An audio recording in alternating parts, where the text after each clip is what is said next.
Sorry, my friend John Markle just asked if I want to play Words with Friends on Facebook. No, I don't.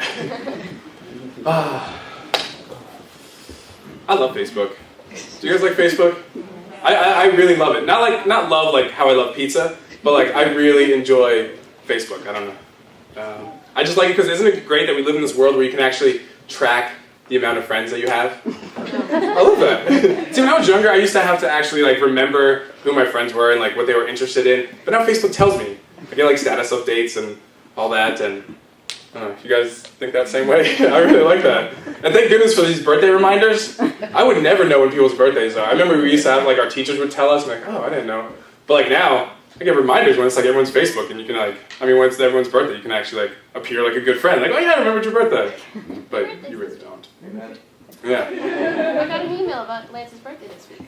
You got an email? Or it's text. It's your birthday this week. I text you? No, it's a reminder. Wait, Facebook does that? Yeah. Oh, no way. Oh, thanks, Faye. I love Facebook. Facebook is great. So you've actually had time to prep for my birthday. Yeah.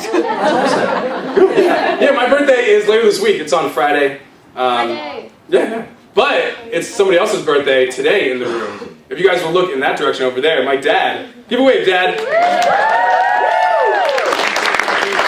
Yeah, oddly enough, Dad likes to keep track of how many people wish him happy birthday. Yes. So if you guys could say happy birthday to him, that'd be great. Go ahead. Dad, that's like 70 people. That's like 70 people right there. All right. Yeah, all right. So let's talk about Facebook. I really like how Facebook like started their own words, like friended. Like friended's not a word, but we use it all the time. Like, oh, I friended this person, or worse, I defriended this person. Have you guys done that? I do that. I like it, but this is my birthday this week. I actually like to defriend people on their birthday. Because I figure there's no way people are going to notice that you unfriend them on their birthday. Am I the only one that does that? No, that's a good idea. That's what that is. Yeah. So yeah, anyway, so we're in this series, The Road. And this is the last week of the series. We were talking about this road trip mentality. Do you guys remember what our tagline has been for The Road? It's not about the journey. Wait, okay, but how? You guys are close. It's about the journey, not the destination. Yeah, finally, it's like the last week, and we finally now start to get it right. It's confusing. But yeah, so we're talking about road trip, and we're talking about this like road trip mentality, and what's it about? It's about the journey. It's not about the destination. And this week, I feel like we're covering one of the most important aspects of it.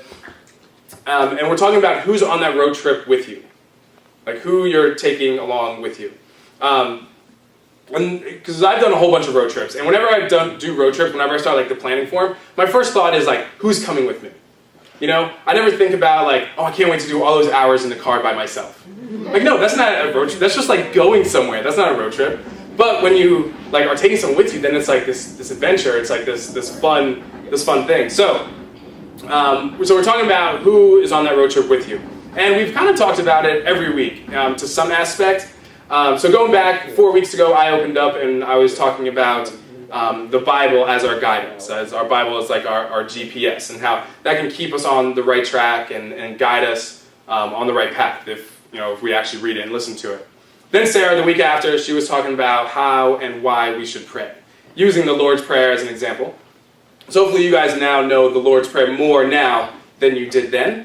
And the Lord's Prayer is used as an example, just one of the ways that we can communicate to God through prayer. So I remember I really enjoyed that week.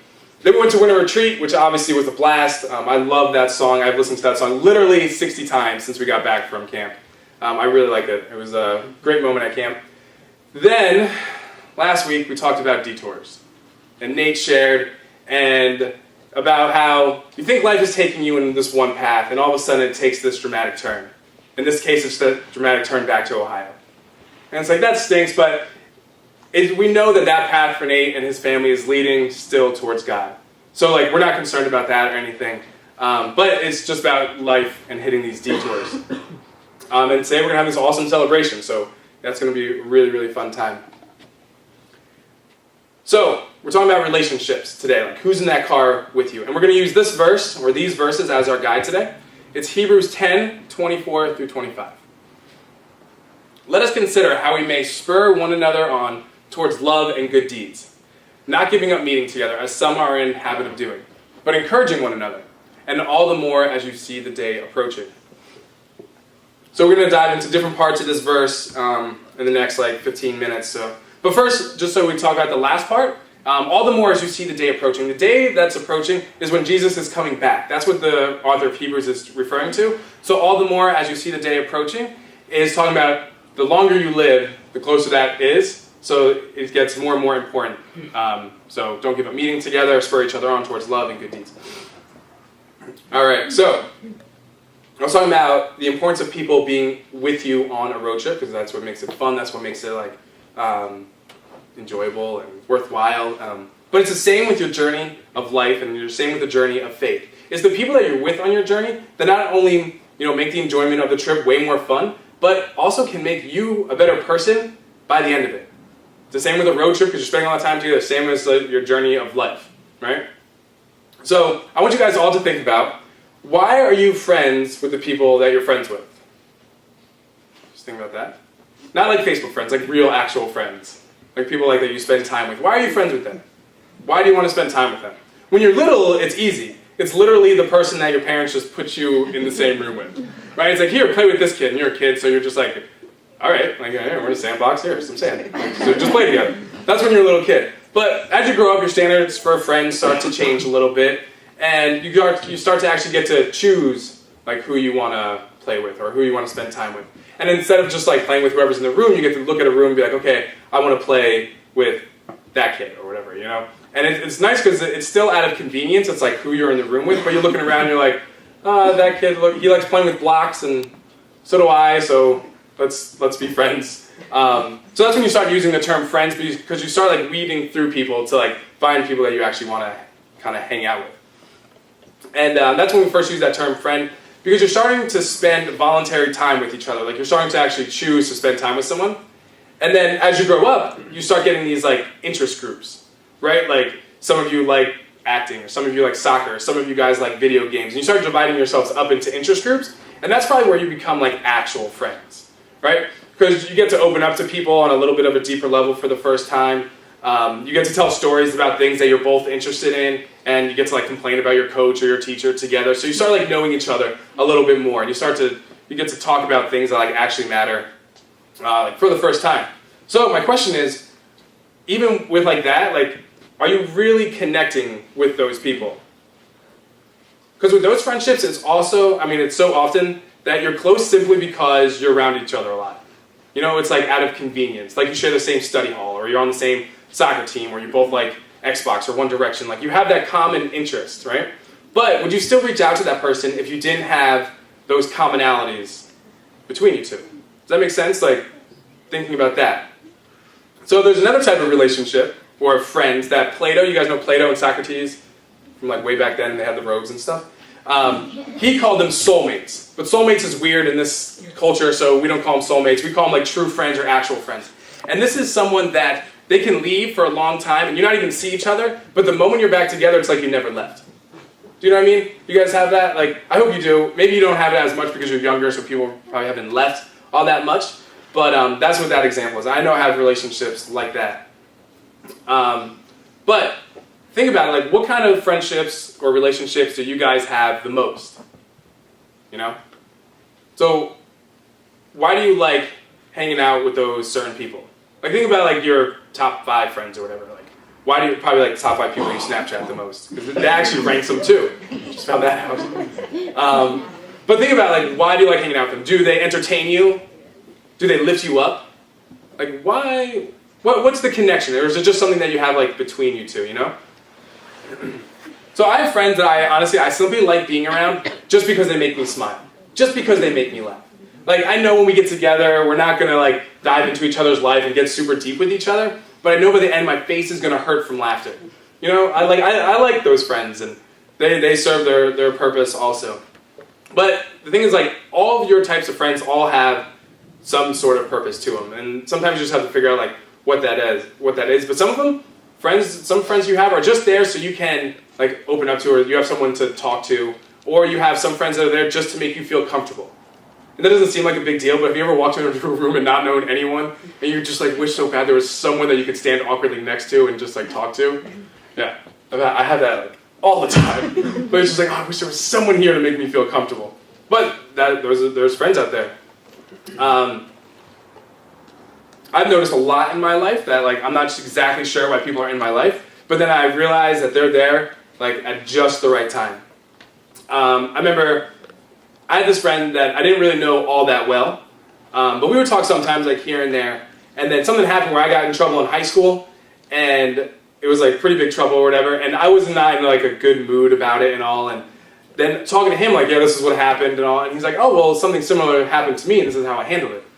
I was like, oh wow, like maybe that's why God put you in my life. And then years later, I was talking to a kid that I didn't know well, and I said, he shared with me how he got in trouble at school, and it was kind of a big deal, and like he doesn't know how to handle it. And I'm like, wow, God, like maybe this is why I went through that and had that guy to speak into my life, so now I can talk to this kid about it.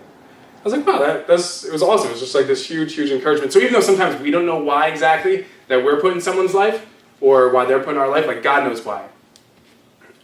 So that's like super encouraging. So one of the other things is relationships are hard.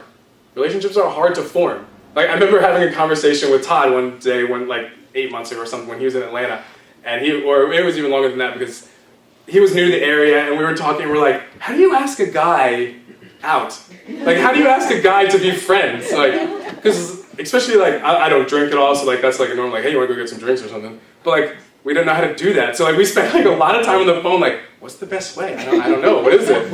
We settled on wings. We figured like that's the best way to do it. Yeah. And then I asked my friend, another friend not too long ago, so you want to get wings? You want to become friends? It's about school when you don't have those like interest groups. It's like, how do you do it, right? John, we did the same thing. And it's like awkward, but then hopefully you make a joke out of it, and it's okay.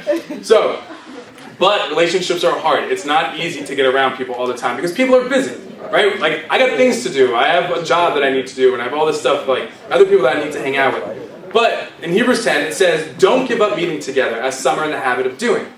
Because giving up is easy. Not doing anything, sitting on your couch, just scrolling through Facebook or whatever, like, that stuff's easy. But the Bible says, the author of Hebrews said, don't give up meeting together, because it's important.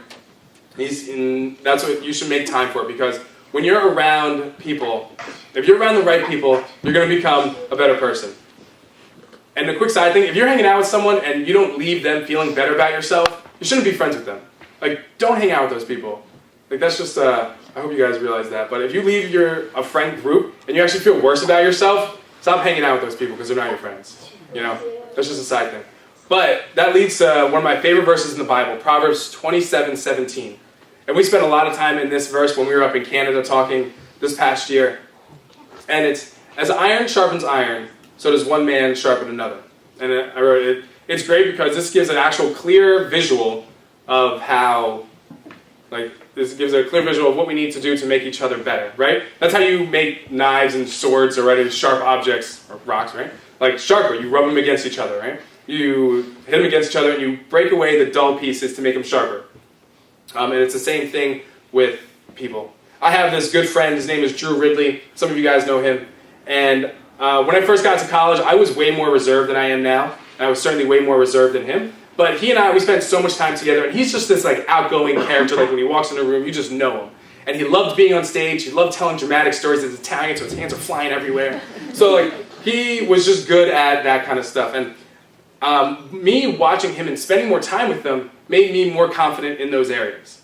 And it was interesting that like I didn't always have to like he didn't have to tell me like you're doing this wrong, you're doing this great, but he would, just by me watching him and me spending time with him was really, really helpful. It was because my relationship with him made me better in those areas. You guys all know probably Kara, my sister. She's the best example of becoming better because of someone that you know. Because whenever, like, we've obviously been friends a long time, and whenever I would do something wrong, she'd be the first person to be like, was that really the best move? I think you should have thought that through a little bit more. Though it never came out with that, it was like, really? Really? So we've had a lot of those conversations, and they're usually coming this way as opposed to me going that way.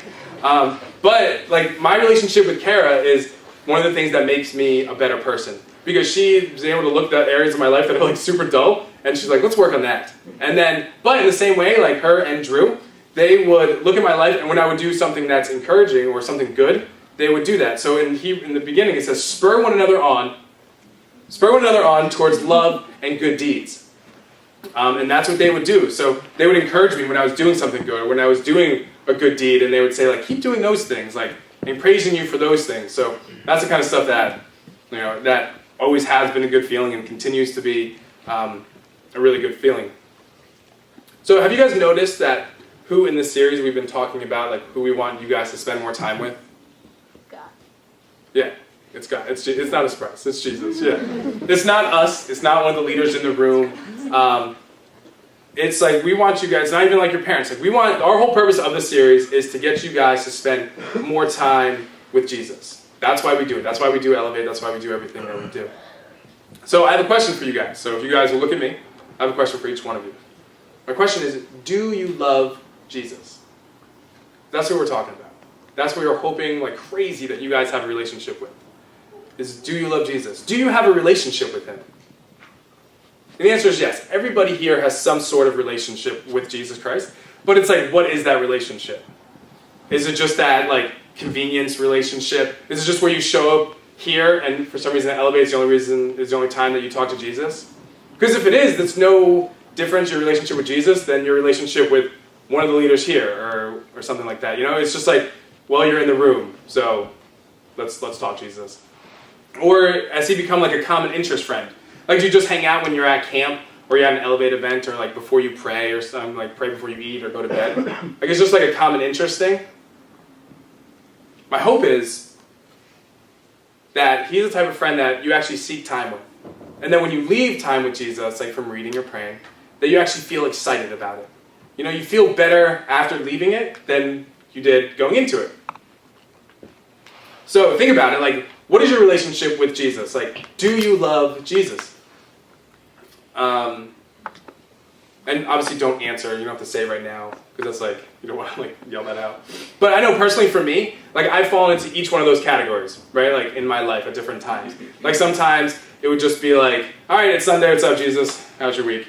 And that's it. Like that would be the whole time.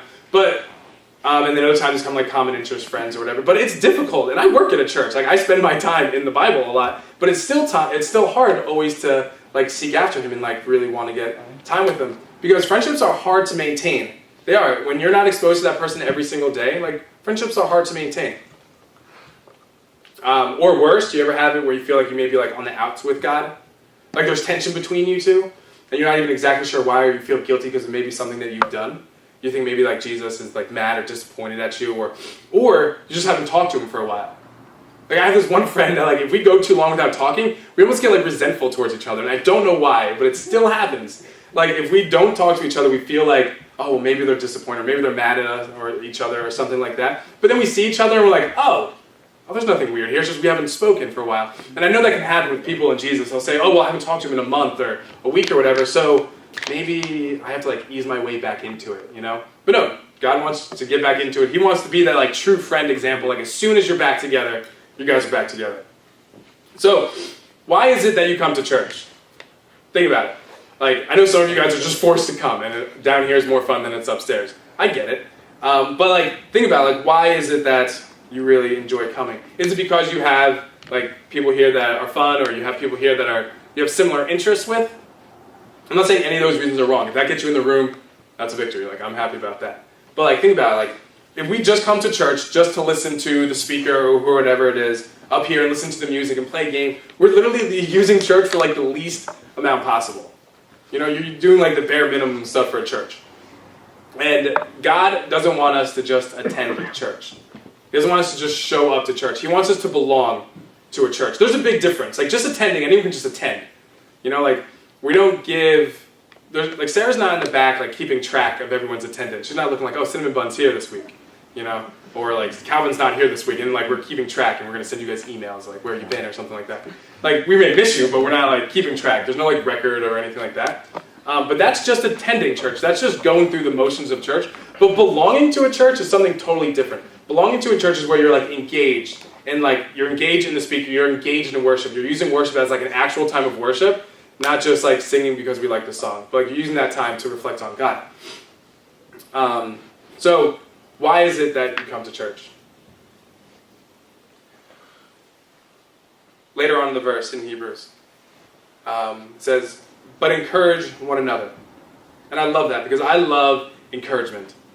I love people encouraging me. That's what I mean. I love it. Like, I feed off that. I'm an extrovert. Like, I like when people say, hey, good job, Lance, or whatever. It just, like, it gives me energy or whatever. So I like when people encourage me. And it's something that I often will think about and will say, like, oh, I like when people encourage me. But I don't always think, like, oh, I should be encouraging other people, too. So I have to make that, like, a conscious effort. Yeah, that's a word. And some of you guys may be thinking, well, like, oh, I'm not good at encouraging people. You know why you're not good at encouraging people? Because you never do it. Like, that's why you're not good at encouraging people. Or you may think, well, I'm not good at getting encouragement. It's the same thing. You're not good at getting it because you're not used to giving it. So, like, encouragement is a big deal, and the Bible says that we should do it. And that is a great way to, like, build real relationships with people. So, I hope you guys value your relationships. I am a people person. I love getting together with people. It's just, I get, like, energy from it. I love hanging out with you guys. I do. And so I hope you guys value your relationship. And not every relationship we have is perfect, right? Like, I have friends. No, they're not friends. I have acquaintances that I know. And I'm like, they're not going. This isn't going anywhere. But, like, that's something that I try to work on. But you have to look at your friendships and see, like, what's your value? What are you getting out of these different relationships? And you can work on them. You know? So I would encourage you guys to work on each one of your relationships. Even the ones that you would consider, like, your true friends. Like, spend time with those people. Work on it. Like, build that relationship where you can actually open up and talk on a deeper level. You know? And it's great because, like, this common interest group, when you're hanging out with people that are in Elevate, hey, you guys are at least interested in Elevate, right? You're interested in coming in this room. You probably have some interest towards God. And God can be, like, a kind of an awkward subject sometimes because it's like, oh, is this getting too deep too quick? Or something like that. Like, building that relationship too quickly. But, like, if people are here, assume that they want to talk about God unless they say, you know, it's not for them or something. And then you just pray for them and hope that they want to eventually. But work on those relationships. And one of the relationships that I know that you guys could work on, and I'm using this 100% from example of my own life, is your relationship with Jesus. Like, I know I need to work on that relationship. Like, it's not something that I'm just naturally good at. I wish I was. But, like, I have to seek out time with him and trying to spend time with him. And, like, put reminders on my calendar, like, read this section of the Bible today. Or spend time in prayer today. Like, I have to do that because I'm unorganized and I need, like, those reminders. But work on those relationships. And, like, Jesus is super excited about wanting to spend time with you. Like, don't ever think, like, he doesn't want to spend time with you. He loves spending time with you just like your parents love spending time with you or your best friend loves spending time with you. So I want you guys to think about that a lot today. And this week coming up, and as we close this road series, think about those relationships and think about, like, what relationships you can make better and spend more time working with. So yeah, think about that. And I hope you guys do because relationships are really, really important. So we're closing out our road series, and that's the whole thing. It's about relationships. It's about your relationship with Jesus. And I'm going back to my question, guys. Do you love Jesus?